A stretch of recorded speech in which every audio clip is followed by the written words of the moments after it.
जम्मू कश्मीर में होने वाली है आर्टिकल 370 की वापसी। 5 साल से बिना अपनी सरकार वाली रियासत जम्मू और कश्मीर को वापस मिल सकेगी उसकी खसूसी हैसियत। सुप्रीम कोर्ट की तरफ से क्या बड़ा फैसला आने वाला है 11 जुलाई को, और इस बारे में शाह फैसल और जम्मू कश्मीर के सियासतदानों का क्या है कहना, आइए आपको बताते हैं। 2018 में जम्मू कश्मीर की स्टेट असेंबली खत्म कर यहाँ गवर्नर रूल लागू किया गया था। तब से अभी तक तकरीबन 5 साल हो चुके हैं और जम्मू कश्मीर के लोगों को उनकी चुनी हुई सरकार नहीं मिल रही।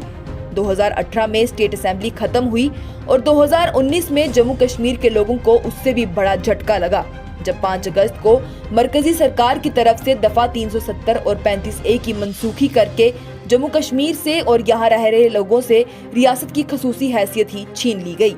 आर्टिकल के टूटने के बाद से जम्मू और कश्मीर और लद्दाख को 2 यूनियन टेरिटरीज में तब्दील कर दिया गया, एक जम्मू और कश्मीर और दूसरी लद्दाख, और दोनों ही यूटीज के लिए लेफ्टिनेंट गवर्नर मुकर्रर किए गए। आर्टिकल 370 और 35A के टूटने के बाद से ही जम्मू कश्मीर के लोग और यहाँ की सियासी जमात उसकी फिर से बहाली की मांग कर रही हैं, जिसे कभी भी सुना नहीं गया। और भाजपा सरकार की तरफ से हमेशा से ही ये कहा गया कि उन्होंने जो भी किया है वो बिल्कुल सही है और रियासत और मुल्क दोनों के हक में किया है, लेकिन फिर भी जम्मू कश्मीर के सियासतदानों ने अपनी इस मांग को बेबाकी से सबके आगे रखा। वहीं इसे लेकर उन्होंने कोर्ट में भी अर्जियां डाली, पर कोई फायदा ना हुआ। और जब पिछली बार उन्होंने एपेक्स कोर्ट में अर्जी डाली थी तो कोर्ट की जानिब से उसे खारिज कर दिया गया था और कहा गया था कि वो इसके लिए बड़ी बेंच की तरफ रुख करें, जिसके बाद दरख्वास्त गुजारों ने अपनी दरख्वास्त सुप्रीम कोर्ट में दी। उनकी जानिब से ये कहा गया कि हुकूमत हिंद का ये फैसला यकतरफा था और इससे जम्मू और कश्मीर के लोगों की रजामंदी हासिल नहीं थी। और वहीं ये मामला chief justice of India DY Chandrachud के सामने भी रखा गया, तो उनका कहना था कि वो इस मामले की सुनवाई पर बात करेंगे।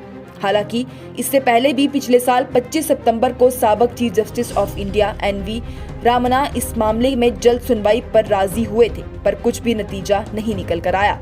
वहीं अब जम्मू और कश्मीर के लोगों में खुशी की लहर दौड़ी है, क्योंकि सुप्रीम कोर्ट की जानिब से एक फैसला लिया गया है कि चीफ जस्टिस DY चंद्रचूड़ की क़ियादत में 5 जजेस की बेंच 11 जुलाई को आर्टिकल 370 और 35A को लेकर की गई अर्जी पर हिदायत पास करने, यानी कि समाअत का शेड्यूल तय करने के लिए मिलेंगे। वहीं सुप्रीम कोर्ट के इस फैसले के बाद तज्जियाकारों का ये कहना है कि शायद अब कोर्ट इस मामले में सुनवाई करके फैसला जम्मू और कश्मीर के लोगों के हक में, यानी कि आर्टिकल 370 और 35A की बहाली करने का सोच रही है। वहीं कोर्ट के इस फैसले का जम्मू और कश्मीर के सियासी जमात PDP, NC, कांग्रेस और DPAP की तरफ से खैर मकदम किया गया। पीपल्स डेमोक्रेटिक पार्टी की सरबराह महबूबा मुफ्ती, नेशनल कॉन्फ्रेंस के नायब सदर उमर अब्दुल्ला, कांग्रेस लीडर सलमान सोज, डेमोक्रेटिक प्रोग्रेसिव आजाद पार्टी के चेयरमैन गुलाम नबी आजाद ने ट्वीट कर इस फैसले की बड़ी सराहना की और कहा कि आखिरकार सुप्रीम कोर्ट इस मामले में सुनवाई के लिए राजी हो गई। अब हम उम्मीद करते हैं कि कोर्ट इस मामले में जल्द सुनवाई करके जम्मू कश्मीर के लोगों के साथ इंसाफ करेगी। लेकिन वहीं अब जो आर्टिकल 370 को बीती बात कह रहा है वो है शाह फैसल। आपको बताएं तो शाह फैसल वही हैं जिन्हें आर्टिकल 370 टूटने के वक्त 1 साल से ज्यादा के लिए हिरासत में रखा गया था।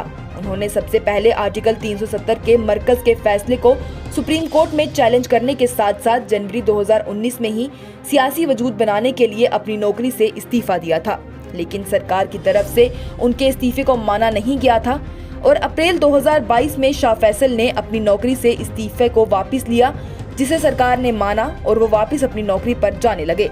और वहीं इसी महीने में शाह फैसल ने आर्टिकल 370 को लेकर सुप्रीम कोर्ट में दी गई दरख्वास्त से भी खुद का नाम वापस ले लिया। वहीं आज सुप्रीम कोर्ट की तरफ से इस मामले पर आए सुनवाई करने के फैसले को लेकर शाह फैसल ने जो बयान दिया वो काफी चर्चाओं में आ गया। शाह फैसल ने कहा कि उन जैसे कई कश्मीरियों के लिए अब आर्टिकल 370 एक माजी की बात हो चुकी है। झेलम और गंगा अच्छे के लिए अजीम पहरे हिंद में जम हो गई हैं। वापस जाने की कोई सूरत नहीं है, अब सिर्फ आगे बढ़ना है। अब सुप्रीम कोर्ट जम्मू कश्मीर के लोगों के हक में क्या फैसला सुनाएगी ये तो वक्त ही बताएगा। आपकी इस बारे में क्या राय है कि आर्टिकल की बहाली होनी चाहिए या नहीं, कमेंट सेक्शन में जरूर बताइएगा।